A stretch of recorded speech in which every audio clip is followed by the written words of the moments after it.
शालीमार थाना इलाके के हैदरपुर में पेड़ से लटका मिला युवक का शव। संदिग्ध हालात में लटका मिला शव। परिवार का आरोप, लड़की ने परिवार वालों ने मारकर पेड़ से लटकाया। दो अलग अलग समुदाय के युवक और युवती में चल रहा था प्रेम प्रसंग। लड़के ने शादी से किया था इनकार। पुलिस पर भी लगे लापरवाही के आरोप। सीसीटीवी फुटेज में मारपीट की वारदात कैद हुई। शव को सड़क पर रखकर किया प्रदर्शन। शालीमार बाग थाना इलाके के हैदरपुर में एक ऐसा मामला सामने आया है जिससे हर कोई सकते में है। हैदरपुर में 17 साल के लड़की की संदिग्ध हालत में मौत हुई। दो अलग अलग धर्म के लड़का और लड़की का प्रेम प्रसंग पिछले कुछ सालों से चल रहा था। इस पर लड़की ने शादी का दबाव बनाना शुरू किया, जिस पर लड़के का कहना था कि वह अपने परिवार से अलग होकर शादी नहीं कर सकता। परिवार वालों का आरोप है कि लड़की लड़के पर शादी करने और अपने परिवार वालों को छोड़ने का दबाव बना रही थी।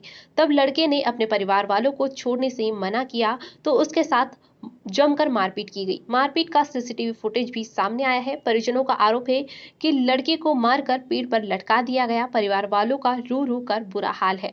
लड़के का परिवार इंसाफ की गुहार लगा रहा है। कई हिंदू संगठन इसे लव जिहाद के रूप में भी देख रहा है। परिवार वालों का आरोप है कि पुलिस ने समय रहते कोई कार्यवाही नहीं की। परिवार का कहना है कि उन्होंने कई बार लड़के के साथ मारपीट और धमकी देने की शिकायत शालीमार बाग थाने में दी थी, लेकिन उस वक्त पुलिस की तरफ से कोई लापरवाही नहीं की गई, जिसके चलते लड़की के परिवार वालों के हौसले बुलंद हुए और उन्होंने इस वारदात को अंजाम दिया। पुलिस ने शव का पोस्टमार्टम कराकर डेड बॉडी को परिजनों को सौंप दिया था, लेकिन परिजनों और इलाके के लोगों ने शव को मैक्स हॉस्पिटल के बाहर सड़क पर रखकर प्रदर्शन किया। लोगों का कहना था कि जब तक आरोपियों के खिलाफ कार्यवाही नहीं की जाती तब तक वह हटेंगे नहीं। इस मामले के पीछे सच्चाई क्या है और आरोपों में कितना तथ्य है, यह तो पुलिस या जांच के बाद ही साफ हो पाएगा। माँ ने कहा मैंने मरवाया है और फिर माँ ने और मेरी नंद पूछने गई मेरा भाई कहाँ है कि मेरे नंदों को लड़की कहाँ की रहने वाली है? हमारे घर के बगल में पीछे रहती है। अगर पुलिस कार्रवाई की बात करें तो पुलिस अब तक कोई कार्रवाई क्या नाम है आपका? हरिराम। क्या हुआ है आपके बेटे के साथ? मेरे बेटा को लड़कियों ने ये नाजनी और एक क्या है नाम उसका, उसका नाम दूसरी वाली क्या है, दूसरी वाली का नाम क्या है, विकास चलिए आगे बताइए, आगे जो भी है। दो लड़की हैं जो उन्होंने मेरे बेटे को कॉल किया है।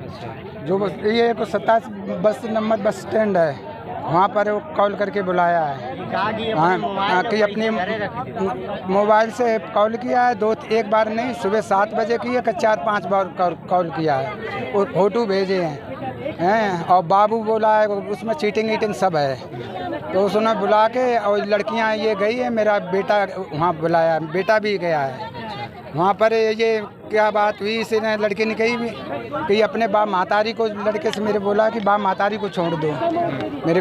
मेरे बेटे ने किया, मैं नहीं छोड़ूंगा।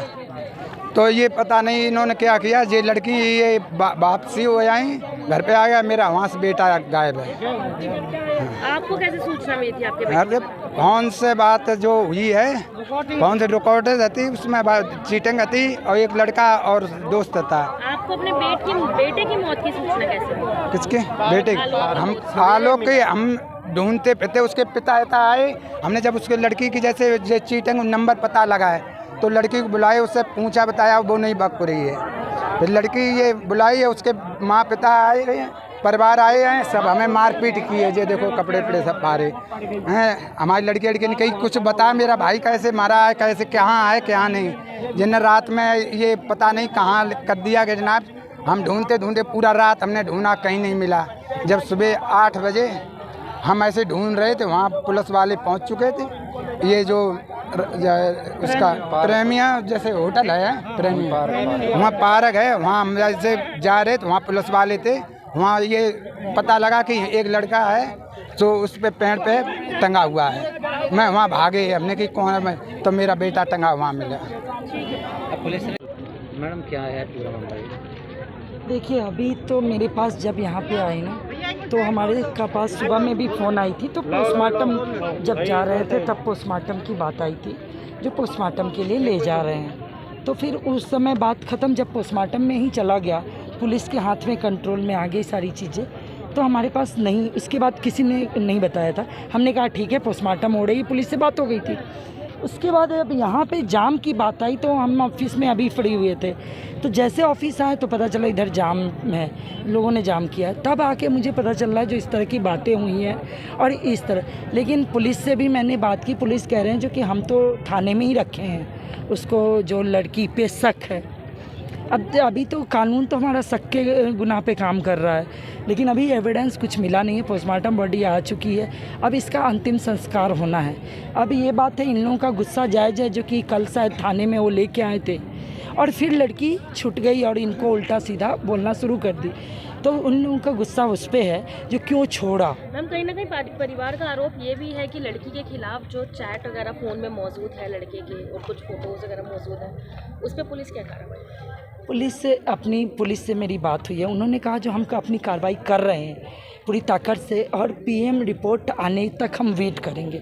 हमने भी उनसे कहा है जो पहले एफआईआर तो दर्ज कीजिए, पहले अभी तक एफआईआर भी नहीं दर्ज हुई है, तो एक आम इंसान का गुस्सा जायज़ है। और मैं भी यही कह रही हूँ कि एक बार एफआईआर दर्ज तो हो, तभी तो हम इनको भी एक कहने लायक हों जो कि भाई हाँ करो कार्रवाई होगी। अब उन लोगों को है जो कि अभी तक एफआईआर ही नहीं दर्ज हुई है। तो एक आम आदमी की चिंता यही है जो कि अगर कहीं है मैं अंतिम संस्कार कर देता हूँ उसके बाद हमारे पास कुछ भी नहीं बचेगा, ये चिंता है।